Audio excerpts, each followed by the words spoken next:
Ola, soy Pablo Antón Marín Estrada y nos próximos minutos vamos a falar con Andrés Menéndez Blanco, historiador y arqueólogo, doctorado en la Universidad de Oviedo con una tesis sobre los estudios diacrónicos del paisaje y del poblamiento en el noroeste ibérico, el territorio de Allande, siglos I al XIII.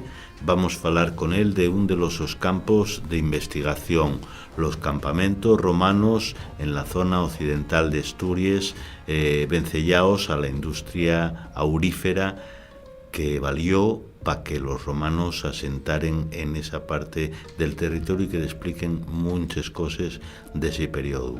Con él vamos a falar de todo ello.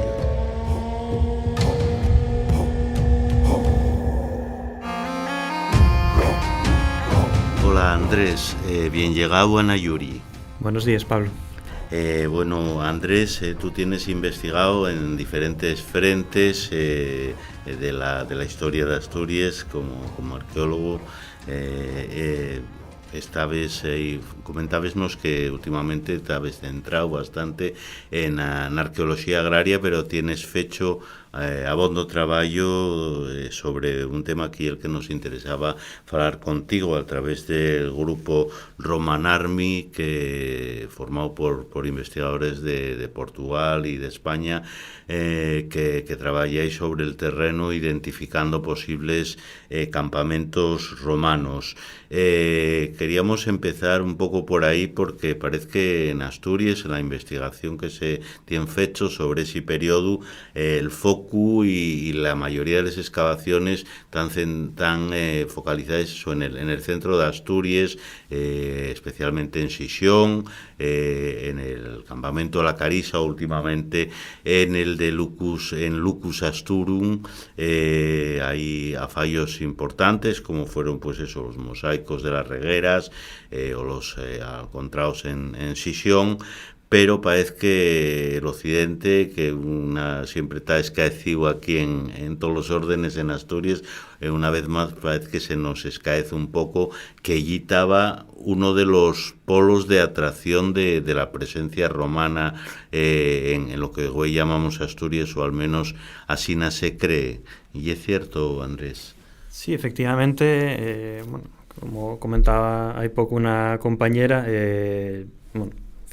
fixera sobre un mapa, pusiera los puntos de las excavaciones de los últimos años, de las investigaciones de los últimos años, y viera como para el occidente y para el oriente y para las zonas rurales la investigación arqueológica y claramente inferior que en la zona central, ¿no? en las zonas urbanas. Y eso fainos pues perder de vista lo que pasa en todo el territorio, ¿no? Que concéntranos la atención sobre fenómenos que suceden en el área central, pero fai que todavía pues tengamos muchas carencias o que haya muchas lagunas en el conocimiento de las áreas occidental y bueno, también oriental y en general toda la montaña, y en concreto pues también de este proceso de producción aurífera de la minería, que bueno, conocemos bien las minas, pero todavía non conocemos bien onde estaba la xente que traballaba neses mines, ¿no? Porque máis allá de los castros pues sabemos que tiene que haber algo más, pero todavía non lo conocemos bien. Falabes eso de las propias mines, las propias explotaciones para el visitante o el paseante o la gente que os gusta andar por ahí pel monte y pelos caminos, pues pueden fallar en el mismo territorio restos o vestigios bastante visibles, ¿no? Como ocurre en la tierra donde estuve la tu familia, en Allande, ahí con Montefurado, ¿no? Que es, digamos, una visión espectacular que se encuentra el que va por esos caminos, pero esos otros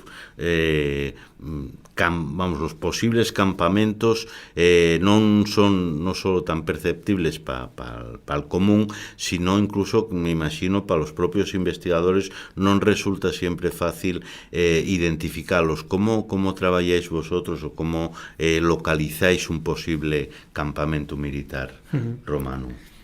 Claro, o sea, hay también una de las cuestiones que vaya un poco atrasada la arqueología en ciertos ámbitos, ¿no? Que ya la dificultad reconocer ciertos elementos, ¿no? Per un lado están estos restos más monumentales de les villes romanes o la propia minería, ¿no? Esos cortes mineros enormes. Pero el otro lado, pues, están restos como los campamentos militares de época romana, que lo que queda de ellos son traces muy poco visibles sobre el terreno, y que habitualmente hay un suco, que cierra, en el mejor de los casos, cuando se conserva bien, vaya, y un suco que cierra pues un recinto que puede tener una forma cuadrangular, rectangular, con esquinas redondeadas, que hay unos rasgos muy reconocibles, pero como digo, sobre el terreno son muy difíciles de ver porque pues cuando caminamos pel monte, con el matorral, con el relieve natural, pues a veces es muy difícil de entender o de identificar pues un suco que puede tener 30, 40 centímetros, ¿no? en muchos casos. Entonces ahí tenemos que recurrir a otras técnicas que entrarían dentro de lo que llamamos teledetección. Llevamos detección remota, ¿no? de detección a distancia, que suelen les dos partes principales ahora, y por una parte la más clásica, que ya tiene una tradición larga en arqueología, que es la fotografía aérea, que nos permite ver desde arriba, pues como decías, es formas de estos recintos que suelen ser cuadrangulares, rectangulares y con esas esquinas redondeadas. O más recientemente, en la primera década de los 2000, el LIDAR, ¿no? Que es este sistema que permite hacer modelos del terreno donde podemos detectar pequeños relieves y cambios pequeños en la superficie que a veces no son fáciles de identificar con otros medios, y que así pues podemos ver formas casi invisibles, ¿no? y reconocer también esos traces, como decía, con esta disposición rectangular y con estas formas.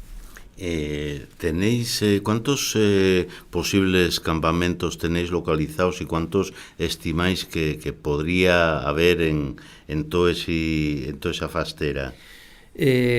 Ahora, en la parte occidental debe haber, la verdad es que no tengo echada la cuenta, pero habrá sobre 10 más o menos, solo en el occidente de Asturias. Esos localizados, digamos, sí, ¿no? reconocidos. Reconocidos. Pero a nivel de todo el noroeste peninsular, que es donde trabajamos, y es importante verlo siempre en esta perspectiva, porque es el área donde se produjo toda la conquista, esta última fase de conquista romana, ¿no? A finales del siglo I antes de Cristo. Entonces, hay que verlo globalmente, ¿no? Todo el noroeste, todo lo que llegue Galicia, Asturias, León, Cantabria, y parte de Castilla, Portugal.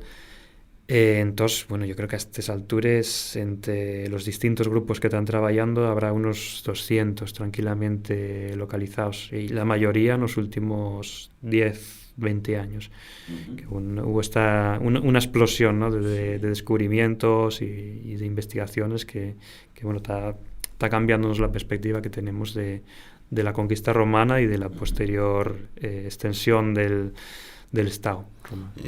Cambiando sobremanera en cuanto a las dimensiones de lo que foi ese proceso, también de eso que siempre se estuvo en discusión sobre si foi una conquista más o menos pacífica ante comines, o hubo esa guerra encarnizada que nos desearon también los cronistas. No sabemos hasta qué puntos y con fines de magnificar también las victorias de Augusto, pero desde luego sí parece que para un territorio, digamos, con esas dimensiones tampoco tan amplias, aunque incluya, como bien apuntabas tú, pues todo ese noroeste, incluso extendido hacia partes de lo que hoy sería más oriente de la península, y una presencia militar importante, ¿no?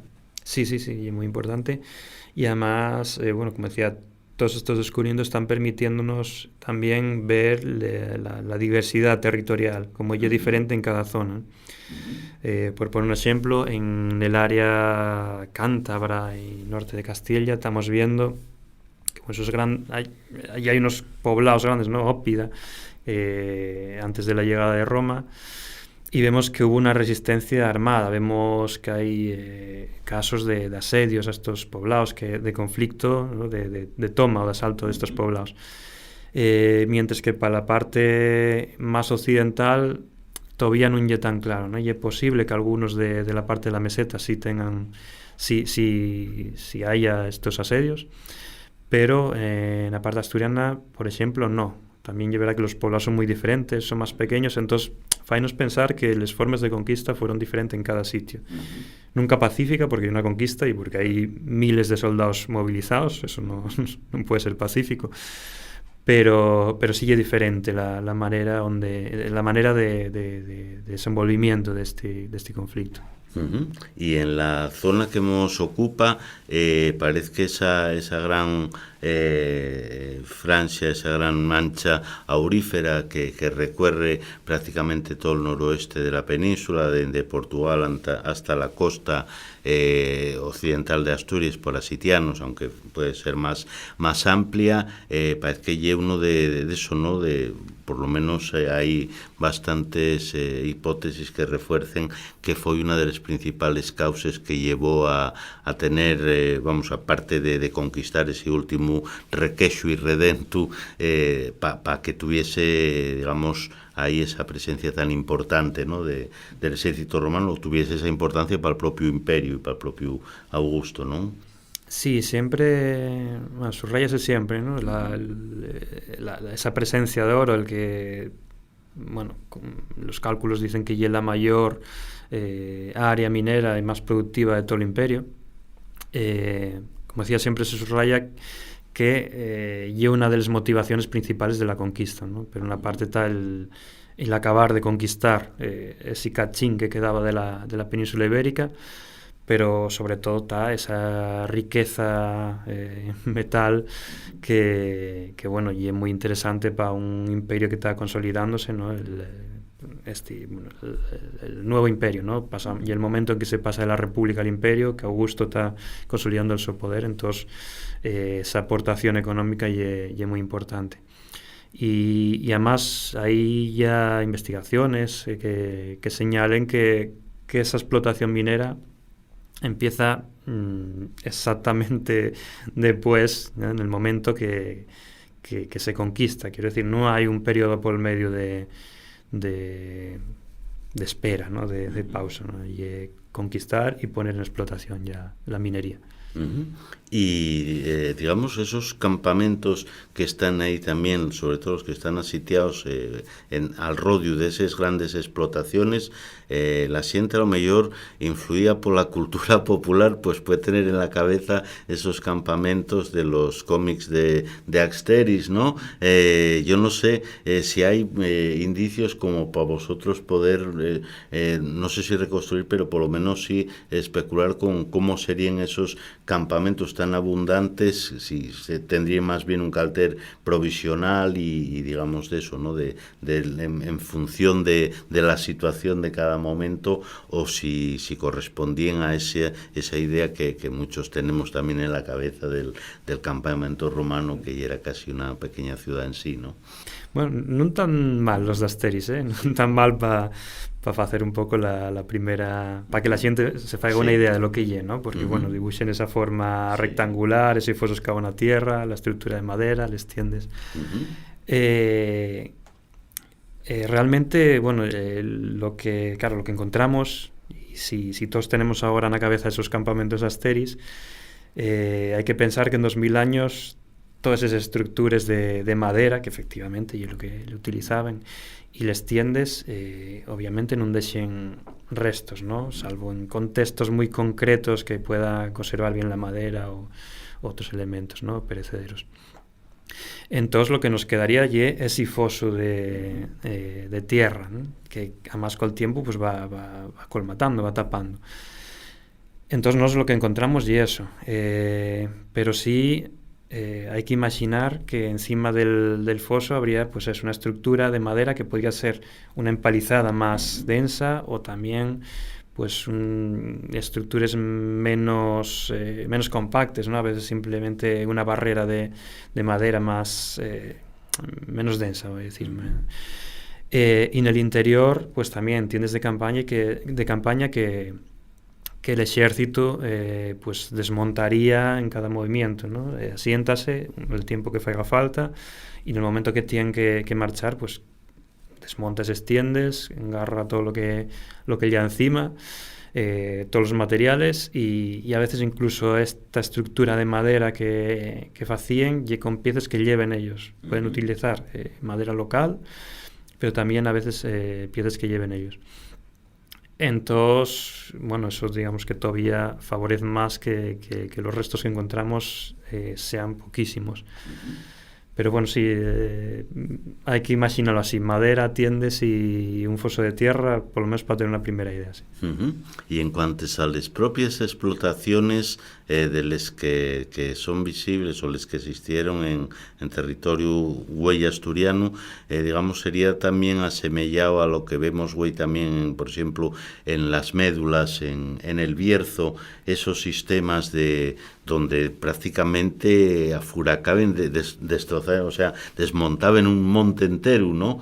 Con sistemas ahí súper complejos. ¿Cómo era un poco ese sistema de extracción? Claro, y médulas y un poco diferente porque hay una zona sedimentaria, entonces ellos lo que están excavando ahí, lo que estuvieron excavando y es terreno ya suelto, para entendernos, ¿no? También el propio terreno y también sí, eso, arenoso, sí. arcilloso. Mientras que en Asturias lo que predomina es la explotación sobre material primario, y es decir, la peña. Ellos tienen que excavar la peña. Utilizan también agua, pero bueno, y es una infraestructura un poco diferente. No topamos siempre estas redes de canales tan complejos como en médulas, pero sí hay una infraestructura realmente impresionante.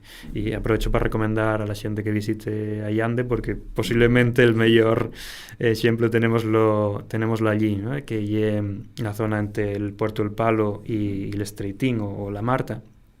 Ahí está toda esta zona de la Freita, la Fana la Freita, está más atravesada por el Camino de Santiago y es muy accesible y un sitio muy didáctico, para ver cómo eso, ¿no? Tenemos el embalse que recoge el agua en el Puerto del Palo y después de ahí canales que salen a diferentes excavaciones, ¿no? A diferentes mines como la de la Fana la Freita, que es espectacular, son cientos de metros de caída, ¿no? de argallo artificial hecho para sacarlo.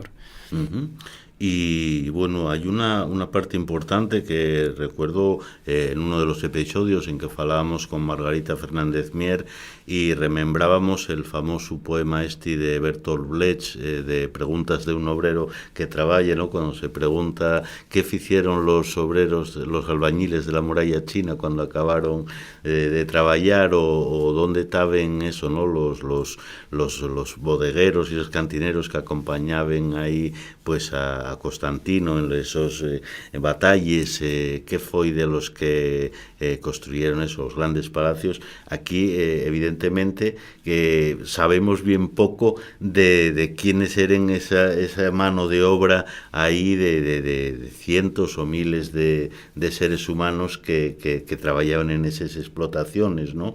No sabemos ni, como creo que falábamos en antes, ni dónde vivían, ni cómo eran sabemos prácticamente nada de ello, ¿no?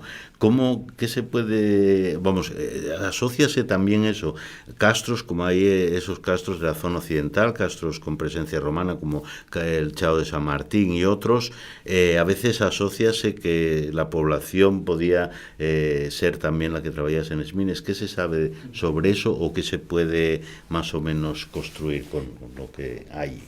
Sí, la idea más aceptada es que estos castros están asociados a la minería y además, bueno, hay casos como el Chao San Martín, que está domus, esta casa plenamente romana, mediterránea, metida en medio del castro, que bueno, y muy llamativa, ¿no? Porque rompe con todo lo demás. Y suele asociarse a personal administrativo que traballa pues la minería de la zona, vamos, en la gestión de la minería de la zona. El problema que plantea todo esto es que realmente los castros, la relación espacial muchas veces entre castros y minería no es tan clara, ¿no? Está claro que hay una relación porque son los poblados que están en el mismo territorio y vemos casos como este de Stadomus o también un desarrollo urbano paralelo al desarrollo de la minería muy evidente, pero mines como esta que decía ahora de la Freita o toda esta parte que está en Tallán, de Cangas, están muy apartadas de estos poblados. Entonces, y he de esperar y bueno, tiene que haber de alguna manera algún tipo de asentamiento pues más cercano que permita pues bueno que esos trabajadores no tengan que recorrer horas todos los días desde el poblado hasta la mina, ¿no? Y eso es lo que se nos está escapando todavía, y porque seguramente serían pues bueno algo parecido a los campamentos militares, ¿no? Pues estructuras pueden ser de madera o pueden ser bueno de materiales efímeros o en zonas pues más llanas, menos evidentes que un castro, que al final hay un sitio fortificado que en alto con una muralla y con elementos muy muy visibles.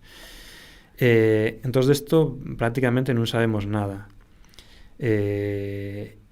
Después, en cuanto a la manera de gestión, una de las propuestas que están más, a mí por lo menos, y la que más me convence, y es que serían las propias comunidades que ya vivían ahí de antes, que ya estaban ahí de antes, les que trabajen en estas mines y que usen ese trabajo y esa producción de oro como una manera de tributar, vamos a decir, de pagar al imperio. Uh-huh. Y en cuanto a algo que siempre aparece vencellado también a la presencia romana, porque vamos, era fundamental y que explica todo el despliegue y como que fuere de una manera pues más o menos tan eficaz y en el tiempo tan rápido también a lo largo de todo lo que conquistó en Europa el Imperio Romano, son las vías de comunicación en lo que huella Asturias. Más o menos tenemos de alguna evidencia o conoce ese ramal que vendría de Astúrica Augusta, ¿no? por Cordal y llegaría al centro de Asturias, probablemente extendiéndose hasta lo que huelle Sisión, al occidente y a esa zona. ¿Qué se sabe al respective de las posibles vías que conectasen o bien con Astúrica Augusta o con Lucus Augusta o con otros, o con la costa incluso para llegada de esos tropes o de eso? Claro, aquí es donde tenemos otro problema más. Normalmente les vías, les carreteras romanes, ¿no? Reconocémosles por la ingeniería que tiene detrás, ¿no? Por los trazos que mantienen, la forma de construirles, de trazales, que hay, pues bueno, siguen, hay una planificación que es muy visible, ¿no? Pues de anchura, de cómo fan los taludes, de cómo está trazado para mantener una pendiente máxima. El problema allí es toda esa caminería que no está fecha por personal, bueno, por ingenieros, ¿no? Y que es lo que predominaría seguramente en el occidente de Asturias, porque todavía no conocemos nada de este tipo, como bueno puede ser la cariza en Asturias, ¿no? Y además lo único que se ajusta un poco a esto en Asturias ahora mismo es la cariza y la mesa, ¿no? Estas dos vías que pasen a contra León. Pero obviamente tuvieron que tener una red de caminería para mover, sea el estrope, sea el material, o sea la gente que está moviéndose por el territorio, ¿no? Hay de algunos indicadores. Una parte está con todas las precauciones, es una mirada regresiva del paisaje, ¿no? Si vemos que, por ejemplo, hay una ruta como el Camino de Santiago, que sabemos que está manteniéndose como vía de muy anterior, ¿no? Que está vinculada en muchos sitios pues a tramos monumentalizados con ya túmulos, con monumentos megalíticos, que está... A veces tenemos campamentos romanos en torno a ese camino. Bueno, está diciéndonos que seguramente esa ruta ya está usada desde antiguo, ¿no? Y manteniendo más o menos un trazado pues similar. Tenemos otros casos como una serie de campamentos romanos que van de encima a Boal, siguiendo toda esta línea de sierras, de picos que van contra Fonsagrada, que más o menos no, podemos caminar desde Fonsagrada y desde Lugo sin baixar, sin tener que cruzar ningún río, ningún valle, todo pel Cumal, hasta la ría de Navia, y ahí vemos que están los campamentos romanos. Entonces, bueno, podemos, y que después también hubo caminería hasta el 19, un camino importante con ventes y demás. Entonces, bueno, podemos intuir que usaban estos sierras, que es la manera más cómoda de moverse por el occidente, que si se conoce bien el occidente y al revés que el oriente, ¿no? Las zonas altas son llanas y suaves normalmente, y los valles suelen ser muy cerrados y muy malos. Follerados también, sí, para el paso humano. Pero es verdad, eso y algo que también sorprende en esos vías, o sea, por ejemplo, los miles de toneladas de oro, de material que se tuvo que extraer de todas esas explotaciones, la forma de moverlo, de viajar, evidentemente tú apuntas, por ejemplo, ahí en esa zona una salida al río Navia, ¿no? que fue un río, y todavía un río navegable, ¿no? Hasta, vamos, ahora muy modificado por el pantano y todo eso, pero que existía, vamos, hasta puertos interiores dentro del río. Podría ser una posible vía para sacar, digamos, ese material por mar o conectar con alguna, o a través de otra vía también hacia la meseta, no lo sé cómo, no se sabe. La verdad es que yo un poco misterio todavía, pero bueno, también parece que la parte del Guión funciona un poco como la zona de Astorga, vamos, sobre todo que ya es la capital del convento, este territorio, ¿no? De ese convento xurídico de época romana, que fai de centro. Entonces posiblemente la relación vaya por ahí, ¿no? Se gestione de ahí, pero bueno, y un poco todavía hay una cosa que no se sabe bien, y no sé si llegaremos a saberlo realmente. Pero sí se puede establecer, digamos, por ejemplo, teniendo en cuenta que hay una parte eso muy estudiada como ya la del centro, donde es posible incluso establecer cronologías concretas respective a esa zona occidental, que lo que fue, digamos, la entrada o la llegada de los romanos, la presencia, hasta que se asienten y aparecen ya esos villes y todo eso, que, digamos, podría haber empezado más bien hacia esa zona, digamos, que fueron afalados como los miuras, los toros, a por el oro directamente ahí, y después vieron, o que habría estas posibilidades de que a lo mejor encontrasen como como puerto estratégico, pues eso, la zona del entorno de Sisión o del antiguo estuario de Abonio, hay como una zona ahí de que además, bueno, estaba en la propia ruta marítima respecto al resto de lo que hoy llamamos el arco atlántico, ¿no? Sí, seguramente las primeras relaciones vinieron por mar, y además, bueno, en la Campa Torres o sí, en castros costeros ya vemos materiales romanos antes de la conquista romana, ¿no? Incluso si tiramos para Galicia, hay zonas donde hay materiales ya de época púnica, vamos, que hay un contacto muy intenso con el Mediterráneo.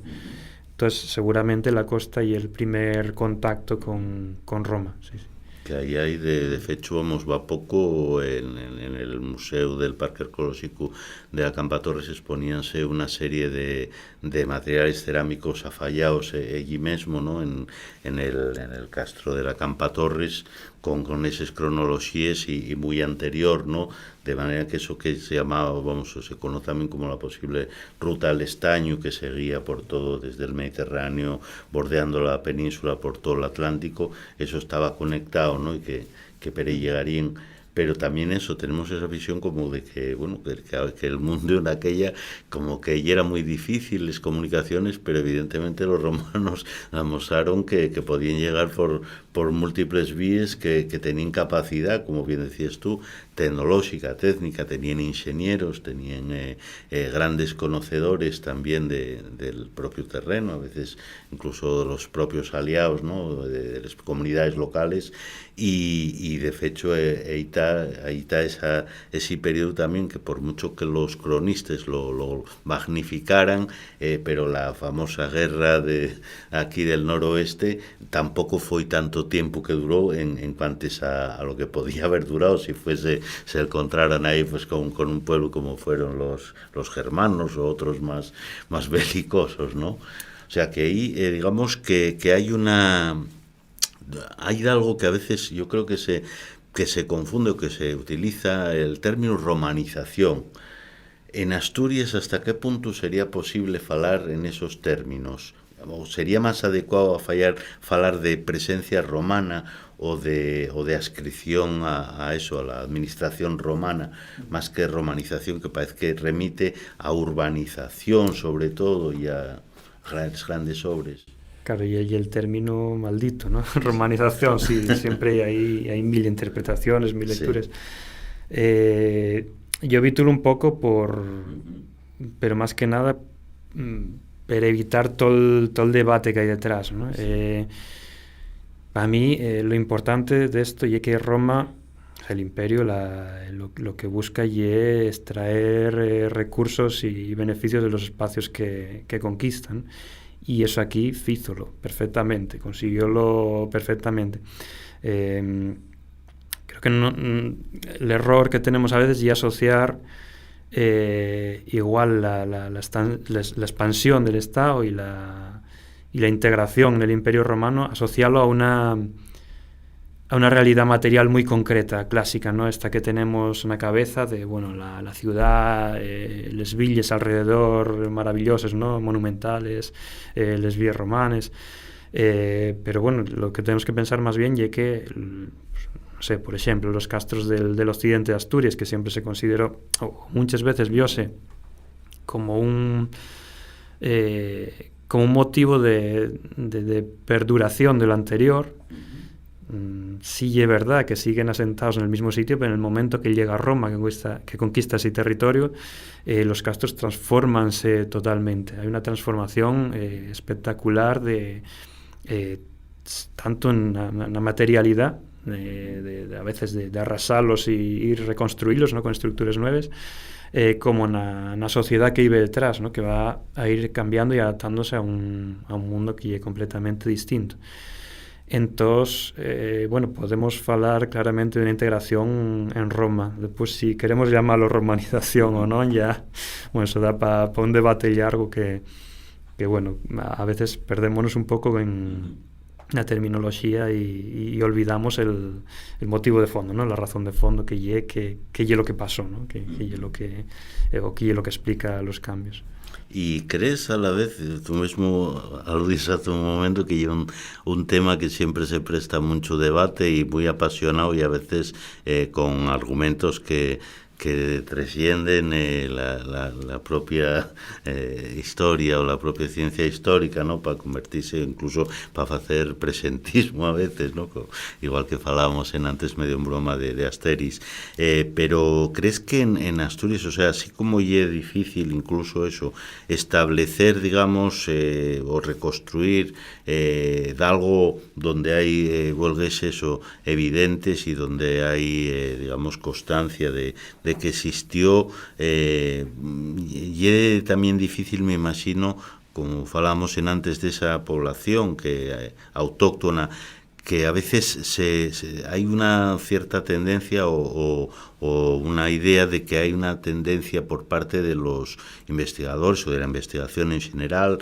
de la arqueología en Asturias, digamos, a centrarse mucho en ese periodo romano y, digamos, y desear un poco de llau a esa población anterior prerromana, en unos llaus astures, en otros cántabros o galaicos, por grabarles les ascripciones así más clásicas, aunque puedan ser muy matizables hoy en día.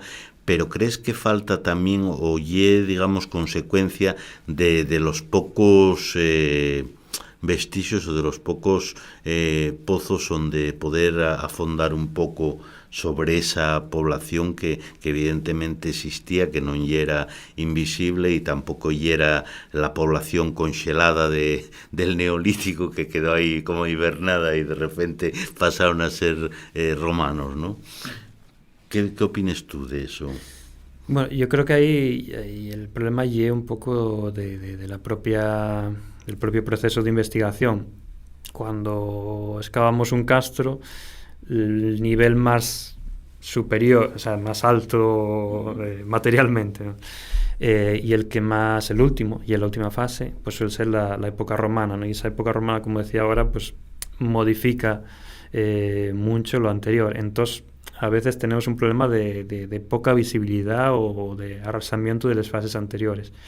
Sí es verdad que cada vez conocemos más de la fase inmediatamente anterior a Roma, que ya es lo que suele llamarse la segunda edad del fierro, y un poco menos de la primera del fierro, ¿no? Esa fase más anterior que estaríamos hablando de los siglos, bueno, del siglo 8 al más o menos, 8, 9 antes de Cristo al quinto, cuarto antes de Cristo, ¿eh? Entonces de esa fase y en la que menos se conoce, pero también es verdad que cuanto más avanza la investigación, más datos va viendo y bueno, más podemos decir. Yo creo que es más, como decía, una cuestión de las propias limitaciones de la investigación que del interés, el interés de la disciplina, ¿no? De nuestra disciplina. Limitaciones que, por desgracia, siempre en el campo de la investigación, falando en este país, son ya limitados, ¿no? En el caso de eso de la arqueología, donde también se depende tan directamente a veces de las instituciones y de un territorio que, siendo Asturias pequeño, pero en realidad y es prácticamente inabarcable con los medios que hay, con los propios equipos, ¿no? Investigadores, pero ¿crees que sí sería interesante un poco también que a veces las instituciones parece como que consideren más de interés a lo mejor unas determinadas campañas o trabajos como esperando que haya ahí unos resultados que luego tengan una reinversión ahí pues como focos de turismo o de interés público que realmente de ayudar a aclarar esas zonas escuras que intenta siempre la investigación histórica a fallar, sea con resultados visiblemente espectaculares o menos, pero sí igual de importantes. Claro, normalmente la administración, bueno, y en cierta manera y es lógico, ¿no? Lo que busca y una rentabilidad. La administración, pensando en la administración, pues concellos o administraciones de este tipo, que no tiene una finalidad investigadora. Hay que reconocer esta parte, ¿no? Entonces, lógicamente, pues interesa más a un concello pues excavar un mosaico que pueda musealizar y que pueda tener un rédito económico a través del turismo, bueno, de industria cultural, que pues excavar como excavamos también pues unos furacos de poste de época medieval que obviamente no es algo muy espectacular, ¿no? De ver, pero sí es espectacular la información que nos da, ¿no? Histórica. Entonces ahí les dos vías principales para salvar eso están, por una parte, y la arqueología que llamamos preventiva o de gestión, bueno, cada uno llama de una manera, que ya aquella vinculada pues a obras, a cuando se fai un edificio, cuando se fai un parque nuevo, pues hay que excavar una zona, y entonces eso necesariamente hay salto, no hay una escolleta primero de qué queremos encontrar, ¿no? Y si hay restos del siglo XVIII, pues vamos a excavar restos del siglo XVIII. Y por otra parte, la investigación más pura, ¿no? Que viene de sectores académicos, pura en el sentido de que está orientada a investigar una determinada pregunta o a cubrir un furaco, una investigación, ¿no? Pues queremos conocer, yo qué sé, el siglo V en Asturias, ¿no? Y vamos a ver qué restos hay del siglo V y vamos a profundizar en eso para cubrir ese espacio. El problema es que lo mismo, bueno, toda la arqueología, sea la preventiva o o la de la investigación, pues non suele tener los medios que necesitaría, que son, bueno, la arqueoloxía non lle barata, hai que reconocerlo, porque lle moviliza al xente, tiempo, y pues detrás non solo lle la excavación, sino que después de la excavación o la prospección hai toda unha serie de análisis que muchas veces pues requiere contactar con laboratorios internacionales, pues para datar por carbono 14, para análisis de pólenes, de isótopos, de mil cosas que tienen un precio, claro, y non contamos siempre con los medios para ir. Pues con esa reivindicación también yo creo que podemos terminar, y recordando también eso, que los poderes públicos también tienen un compromiso con esa investigación, que aunque no nos sirva pues para aumentar el número de visitantes de un concello, pues sí, a lo mejor nos puede servir para conocer un poco más ese pasado que bueno, que sin esos trabajos sería imposible conocer, a no ser a través de la especulación o la fabulación, y que muchas veces explica también el pasado más inmediato y el presente en el que vivimos. Muchísimas gracias, Andrés, un placer conversar contigo y un gusto tenerte en Nayuri. Gracias a ti.